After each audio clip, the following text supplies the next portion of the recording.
We are at the homestead property today. I'm doing a little watering. It is super, super dry.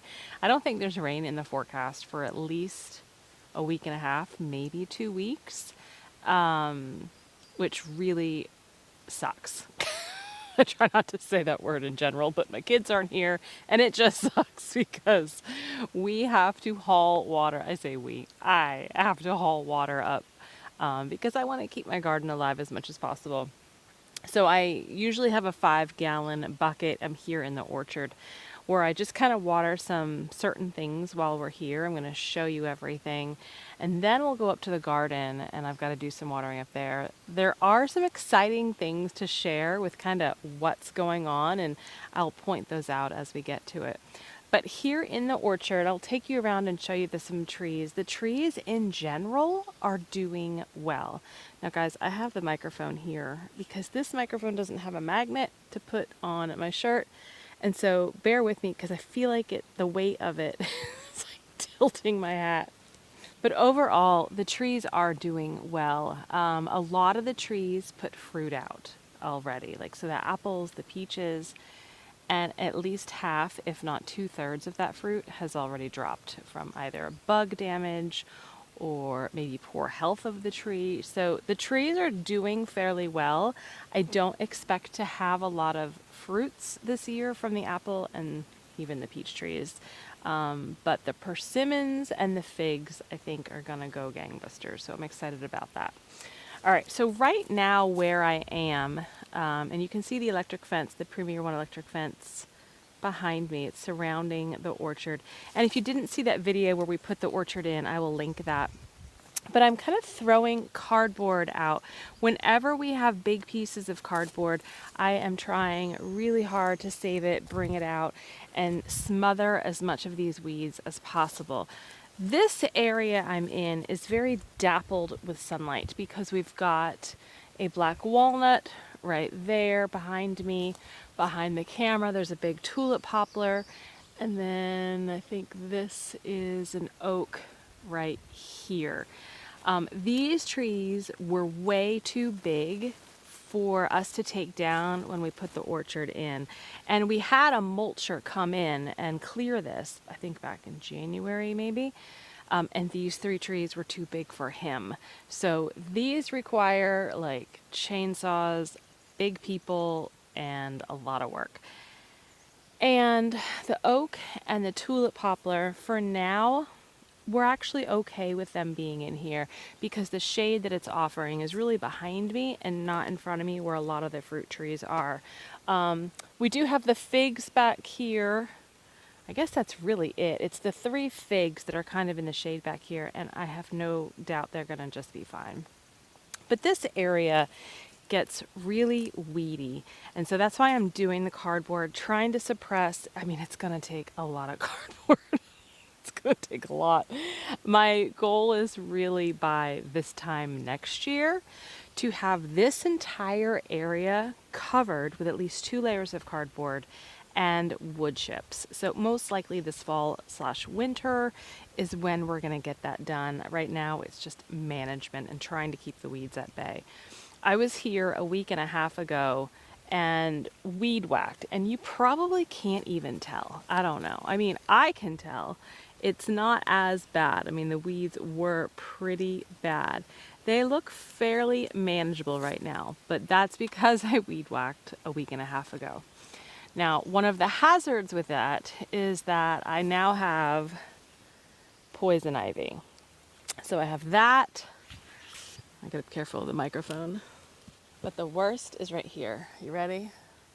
Don't cringe too loud. Can you see that on my back of my neck? It's like a stripe down the back of my neck. And I have it kind of here behind my ear. It's starting to try to come on this arm. But I'm trying to be really, really careful. It's the back of my neck and this arm that is the worst.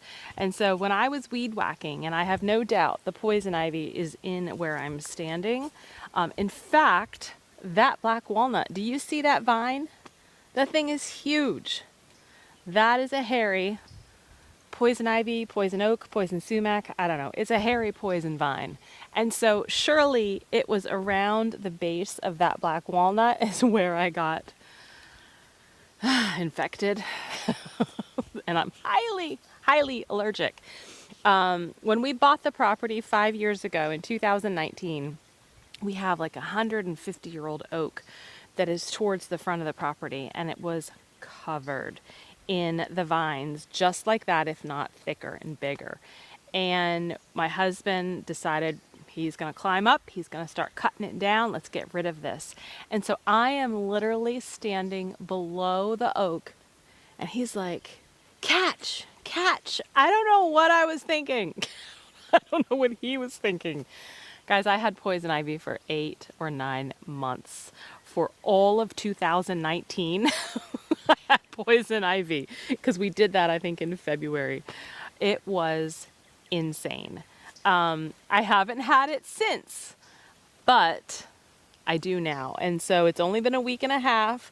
I'm really hopeful I can keep this under control. And my body is kind of helping to build up some antibodies and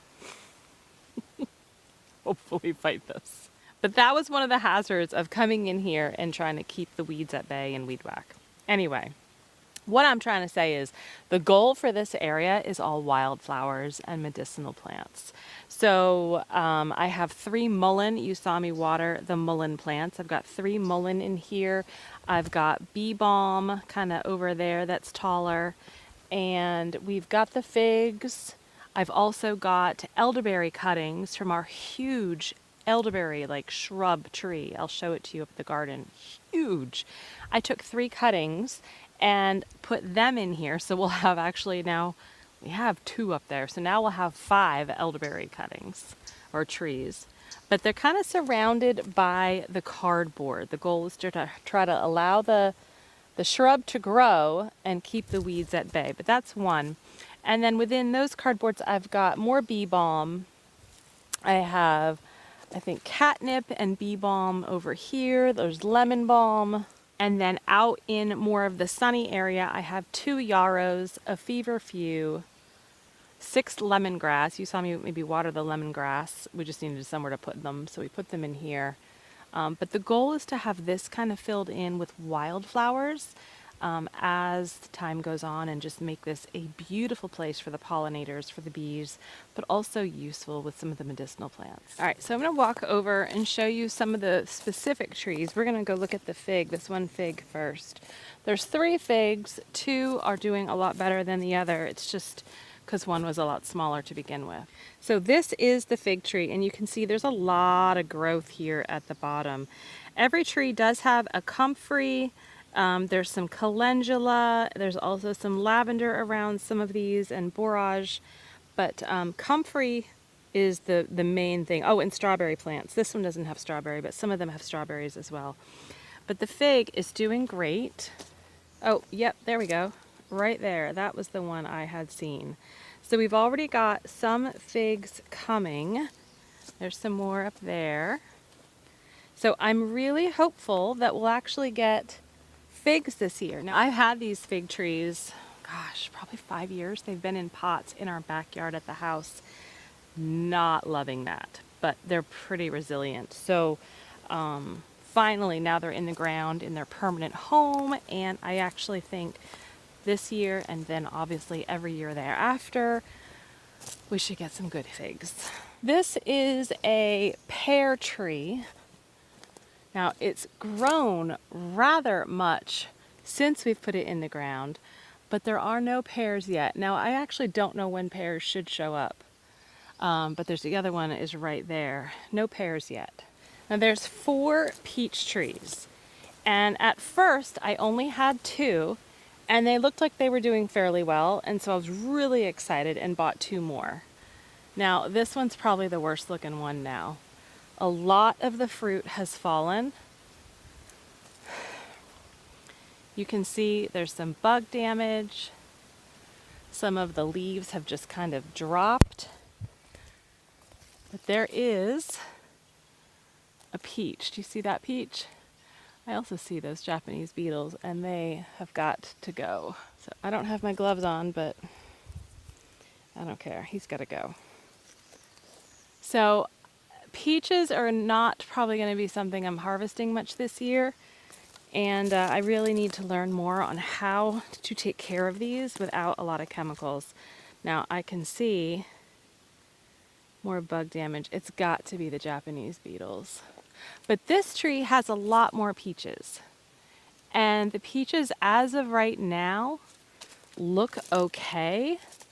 They don't have any holes or bug damage. Now I say that, but yet. But some of the leaves truly are kind of being demolished. And so if y'all have any suggestions, I will take them because I want to be able to grow our fruits as naturally and as organically as possible with as little outside interference from conventional products. I'm not opposed if that's what I have to do in the off season, but I really would try not to. So this will be a learning experience. Now, also because we have black walnuts all over our property, they release a chemical compound, I think it's called jugalone, or juglone, that is released into the soil through the roots. And so that can affect trees. By the way, that's also the chemical compound that is very medicinal for us. It's antibacterial, antiviral, anti all of these things. And I will be harvesting our walnuts, our black walnuts, and making a tincture with that this fall to put into the apothecary shop later on this year. So very beneficial for us, but it can hurt the fruit trees. So it's possible some of these trees could be soaking up some of that chemical compound too. Not much I can do about that at this point. So this is one of the new peach trees I purchased, and there's no fruit on this, which I wouldn't expect it. But again, seeing some of that bug damage. It's got to be Japanese beetles. And then this is the fourth peach tree that I had purchased. Well, the second peach tree I just purchased, but the fourth one total. Comfrey down there looks great. Again, looks like, I think that one just flew away. Japanese beetles. This is my olive tree. I am so excited to have this finally in the ground. I've also had this for about 3 or 4 years, maybe longer. And I had a lot of fruits on this, but last I checked, they've kind of dried up a bit. I don't even know if you can kind of see that right there. So I don't know if we're going to get any olives this year.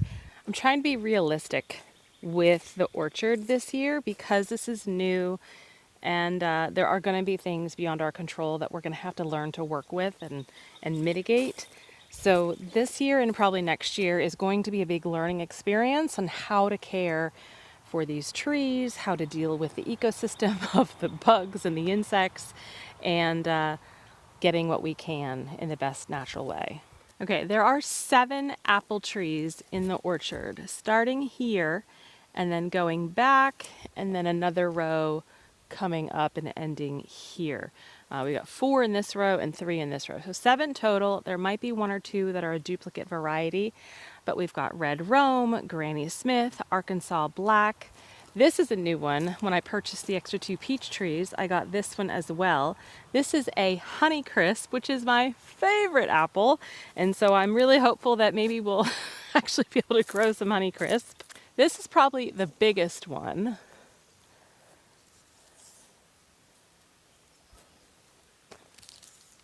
This is an Arkansas Black. So Arkansas Black apples are like a heritage variety, and they are supposed to be great for storage, long-term storage capability. This is my Granny Smith apple, and I do have a couple of apples. Oh, maybe not. There was one, but it's got some spots, so I just pulled that one. So yeah, again, I just don't know what I don't know. Anyone who has good experience with growing fruit trees, I am all ears. Now, this little guy, This little guy, however, is relatively new, and there are all kinds of apples on here that look fantastic. This is the red Rome apple tree, and I believe this is one that I possibly just received this spring from Stark Brothers. And I already see, like, there's probably 10 apples on here. There's so many, and they look really good. That is a persimmon. That is a new persimmon tree that I purchased this spring, so it is a lot smaller. And this is an older persimmon that we had in our backyard. And this tree actually produced fruit last year in our backyard. So I'm excited to have some fruit this year, knowing that it's going to do great. And persimmon trees are one of the trees, I think it's fig, persimmon, and there might be one more, that are really good being near black walnuts and near cedar trees, because we also have cedar trees all back in here, which can contribute to cedar rust on apple trees. So again, all things that I'm going to have to work and deal with, but the persimmons should do just fine. So that's it for the orchard. It's really the 4 peach, 7 apple, 2 persimmon, 3 fig, 2 pear. And then sporadically around are the wildflowers, the medicinal plants. And the olive tree. And then back in that corner, there is a little bay tree. I have a bay tree at home that has gotten rather large. So I got a little baby one this year to put here, and this will be its permanent home. But we're done in the orchard. Let's go up to the garden.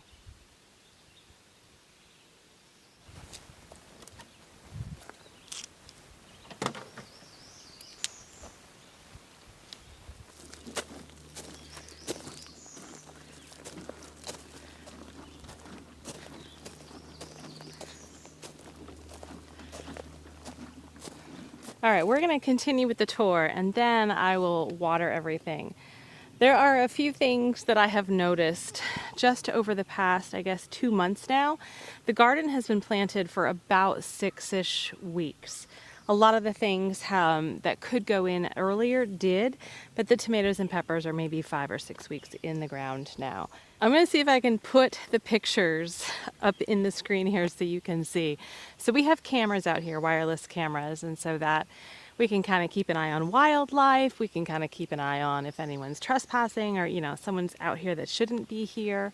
And so this past week, my husband has sent me 3 pictures from the wireless cameras because he gets them alerted on his phone and he sees them.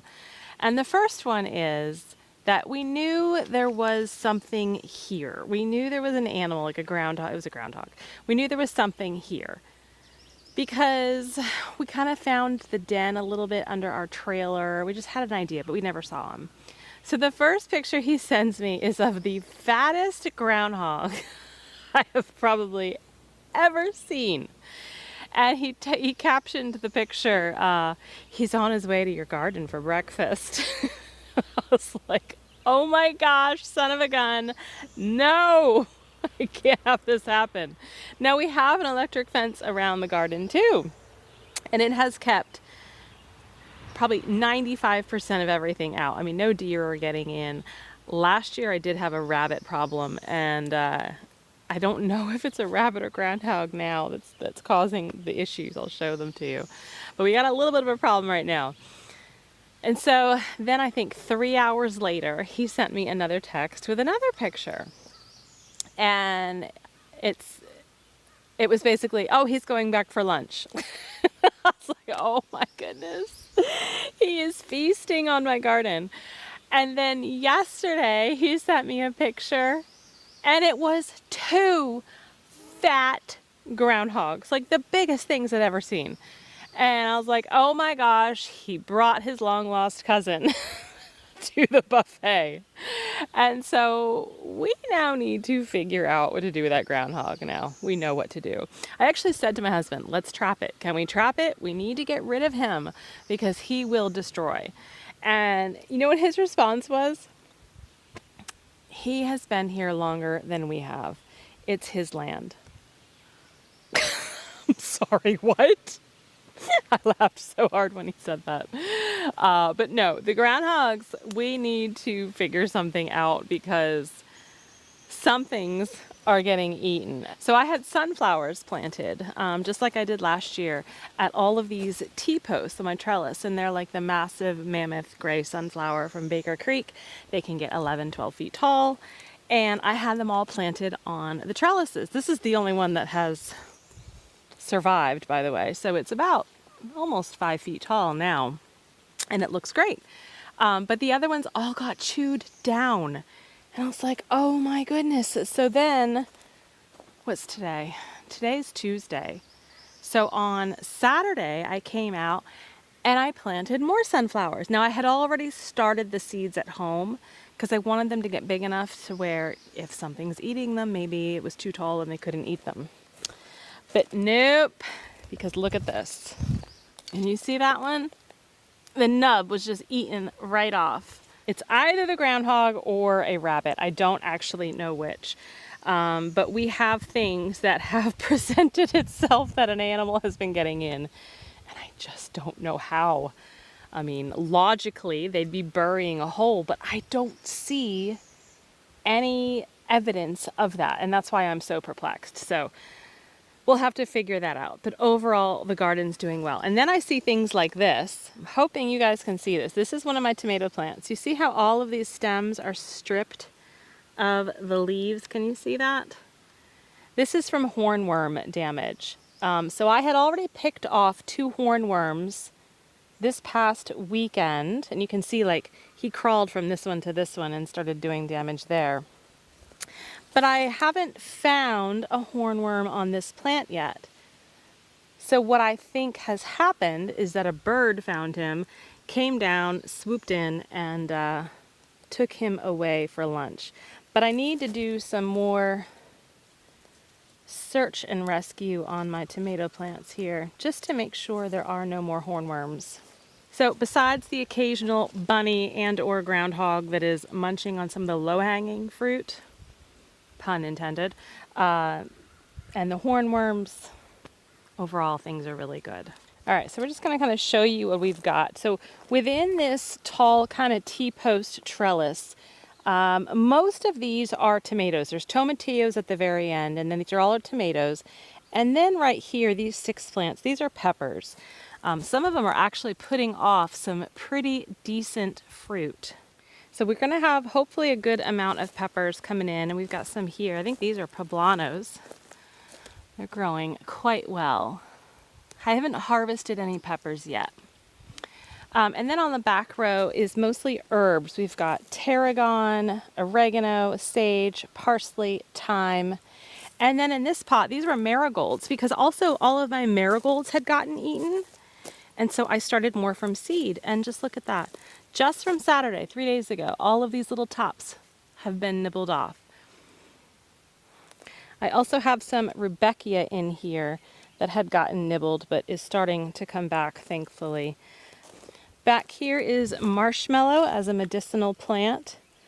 However, that doesn't look like marshmallow, does it? That looks like stinging nettle right there. That's marshmallow, but that is not. I think this is nettle. Somehow those seeds got mixed up. We'll have to move that. And then we've got calendula. Hopefully the calendula will grow nice and big. We've got some more rudbeckia and strawflower, rosemary, and then this is my artichokes. The artichokes are doing fairly well. I've already harvested 2. Now the plant is a biennial, so if I harvest the artichokes off, it's possible the plant will live, but I do have another one started right there just to kind of help mitigate that for next year. This is mostly strawberries. This is all cilantro that is going to seed, and I'm really trying to make sure I can harvest the coriander seeds because they will be amazing. And this is holy basil, more holy basil. Oh, and the green beans. You see the green beans? The green beans got eaten too at the tops. So whatever is eating is being very particular about what he eats. We've got some walking onions, chamomile, more chamomile. This is skullcap. There's 2 skullcap plants. And then all of these little things in here is actually not weeds, but it's borage. It's all borage. The whole area is from one borage plant last year that has constantly been reseeding, and I'm so here for it. I'm excited about it. It's getting warm, and the sweat is starting to irritate. Poison ivy. I do have a couple of little squash plants here. I've got 4 of the summer squash plants. They're not very large comparatively to a lot of my friends who are gardening. They're like pulling off cucumbers and squash left and right. And everything here is just a little bit slower. And I don't know if it's because of the inconsistent watering or what, but I'm okay with it. I'm just staying the course and hoping for the best. Now for the tomatoes, I've already harvested some tomatoes, and I want you to look. Look at those. These I think are the Principa borghese. It's actually like a small kind of paste variety. It's a little bit bigger than a cherry, but it is a paste variety, and they are amazing for sauce. And so I've got a bunch of those I'll get to harvest today. And Romas, beautiful Romas. This is something I'm also looking for. So I can see that there was a hornworm in here because I can see some of the leaves are starting or were eaten. But do you see what's on that tomato? That's bird poop. So when I see that, like here was hornworm damage.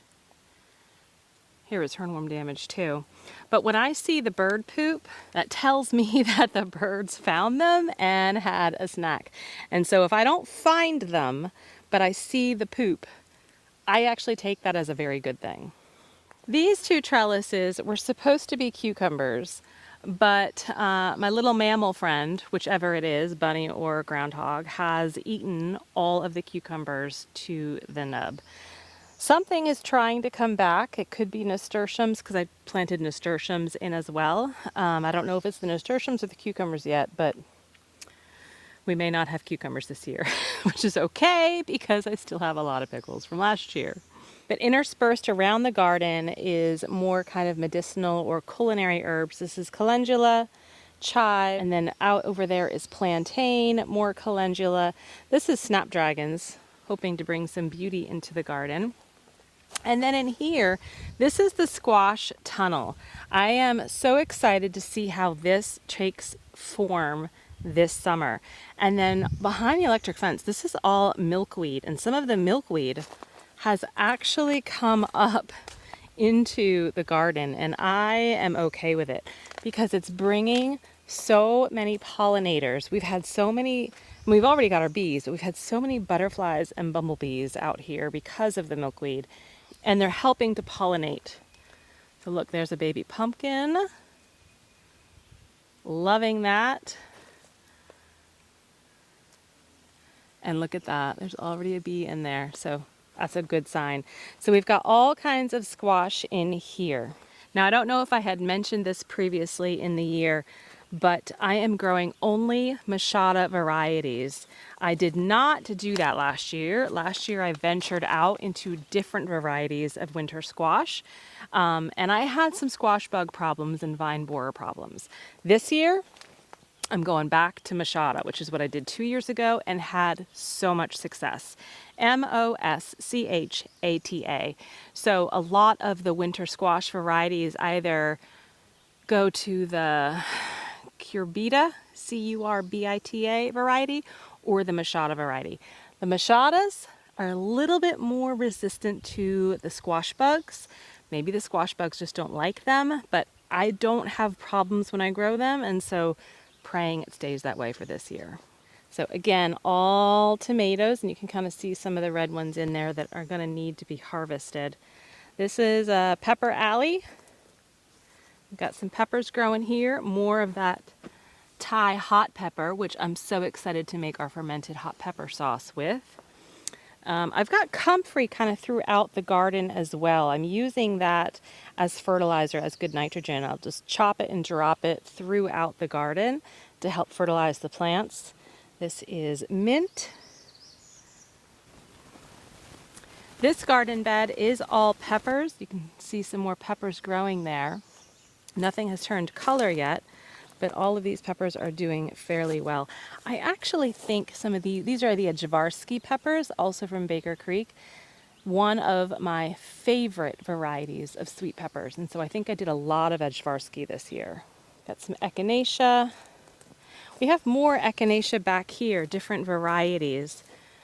It might be hard to see because they got eaten down by a nub, but they're starting to try to come back, so I'm hopeful that they will. This is a witch hazel plant. I thought that would be kind of fun to grow.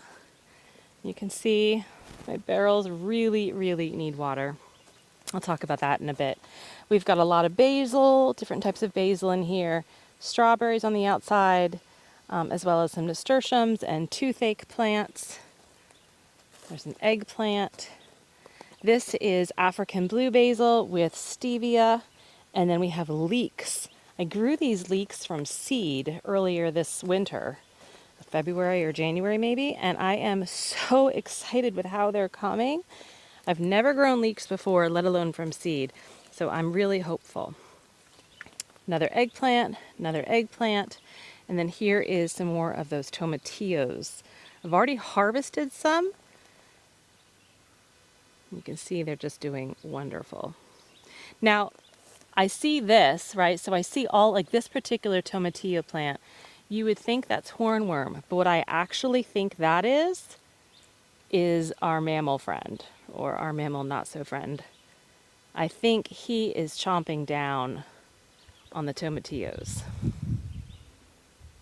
That's another witch hazel plant right there. And over there is my husband's garden. He is growing a garden as well this year. Now, I think it's important to note that it's all family garden. It's not my garden, his garden. He just really likes to have a stake in the game when it comes to growing food for the family. And while he could easily do it in here, I can totally respect the fact that he just kind of wants to have his own space and see how he can do. So we try to water things together. We try to take care of things together, but that's his pride and joy over there. All right, behind me, this is what I was going to show you earlier. That is our elderberry. It's huge. I've already harvested some of the flowers to make a tincture, and you can see some of the flowers are already starting to turn into the berries. Let me show you. The flowers leave, and then you get these green berries that are then going to turn into the purple. And so it's already starting. It's so beautiful. We have so many dried elderberries from last year. I don't even really need any for this year, I don't think. And I probably just need to start making some more elderberry syrup. But I use our elderberries in our superhero, Be Your Own Superhero herbal extract that is in our apothecary shop online. The link is down below to check out all of our products. But a lot of the products that we're selling, we harvest the medicinal herbs and plants from here on our homestead that are grown organically, grown responsibly, and grown beautifully. Do you hear that?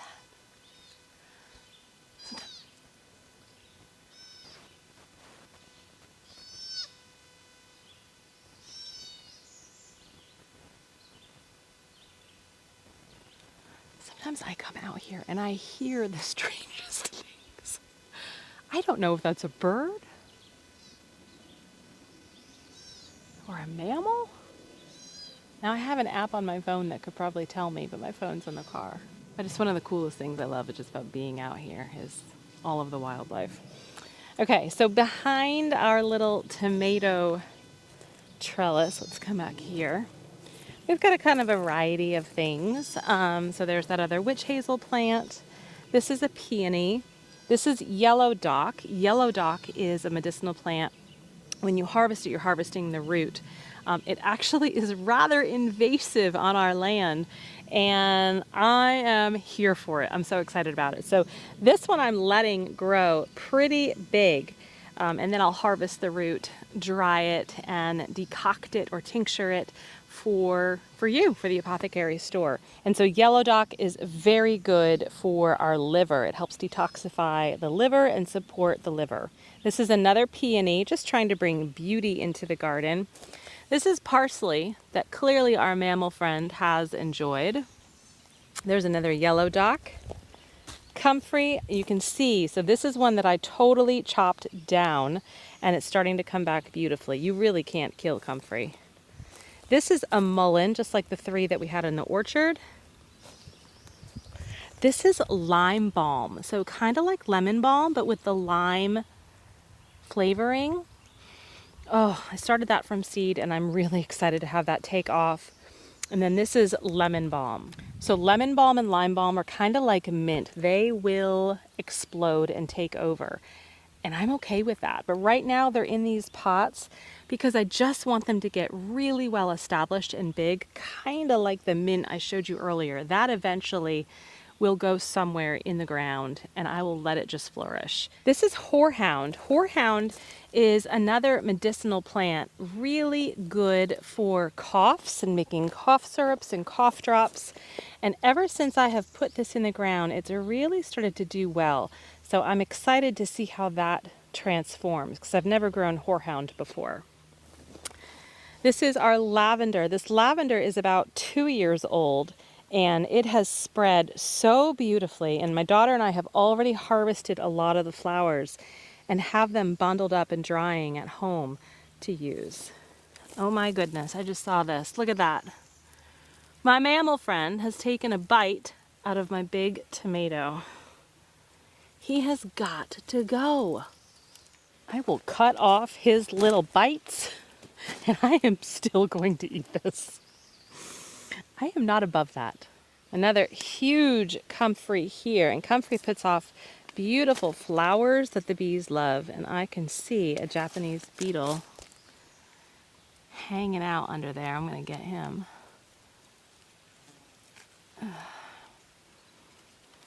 Sometimes bugs really bother people in touching them, but if I see them, as long as they're not going to bite me, I will squish them with my bare hands because they've got to go. So more oregano. This is, I think, more lemon balm. This is yellow dock. I think that is mint. Last but not least, these are 2 new additions. I actually need to pull the weeds out of those pots. They look horrendous. But these are 2 pecan trees. Starking Giant is the variety from Stark Brothers, and they are supposed to get probably 75 to 100 feet tall. So I can't tell you where they're going to permanently be located, nor could my husband. That's partly why we don't know yet. We have got to really figure that out. My goal is that we will have some property adjacent to this property in the next 5-ish years, and they can go out in a field there, or maybe there's a milk cow someday. Who knows? But that's like big dreams. But these are our pecan trees. I really wanted to get them. You know, people always say, what's the first thing you should do when you have a piece of property you want to grow food on? And the answers are almost always fruit and nut trees, because they take a while to really kind of grow, flourish, and produce. And even the first or second year of production is going to be quite minimal to like the 10th year of production. And so you always want to get those first. And so that was what I had done. I had bought a lot of my fruit trees, had them in pots, but I don't really know that that did them any favor. I don't think that helped us get ahead in any way possible. But here I am with the pecan trees doing it again. But I wanted to get them. And I wanted to pay today's prices for them and not 5 years from now. So hopefully we'll be able to get those in the ground in maybe a year or 2. And then lastly, I mean, this is a whole pile of dirt that we had delivered probably 3-ish months ago, and it's overgrown with weeds, obviously. And look, there's some yellow dock growing in there that I can harvest, but mostly weeds. But these 3 pots I'm pretty excited about. They are going to have a permanent home soon, maybe later this summer. These are hops. These are hops vines, and that's the exact type of hop that you would hear to brew beer. And what you may not know is that hops are actually quite medicinal, very medicinal. And I use them in our Sweet Dreams herbal extract, which gives you just that, sweet dreams. I take it every night before I go to bed, just a dropper full, either in a small amount of water or under my tongue, and I have the most peaceful, restful sleep. But Hops is part of that. It's a very relaxing a relaxing herb to your nervous system. It's very calming, it's very supportive, and can kind of bring on those peaceful thoughts. So the last thing I want to bring up are our rain barrels. I made these last year, one there and one here behind me. They were kind of one here, one down there. And they have held up fairly well. A couple of things though. The tops, you may notice that the tops, I had inverted the lids, put big holes in them, and then I had the kind of fabric screen.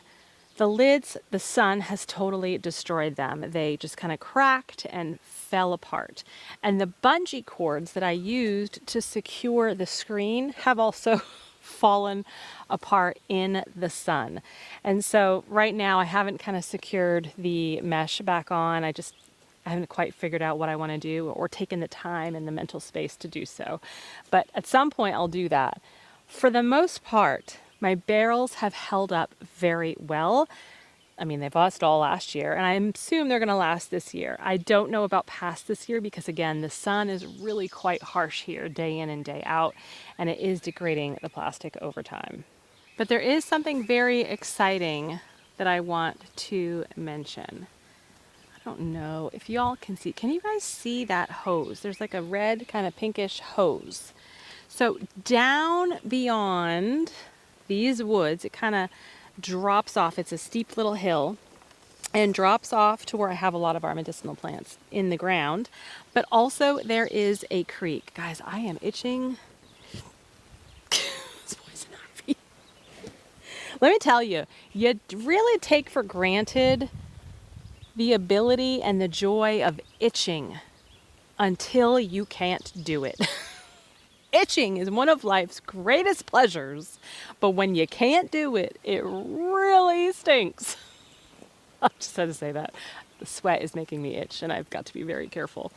But my husband has been able to rig up some sort of pump. He is going to have to demonstrate this and tell you all about it, and I plan on having him do that one day.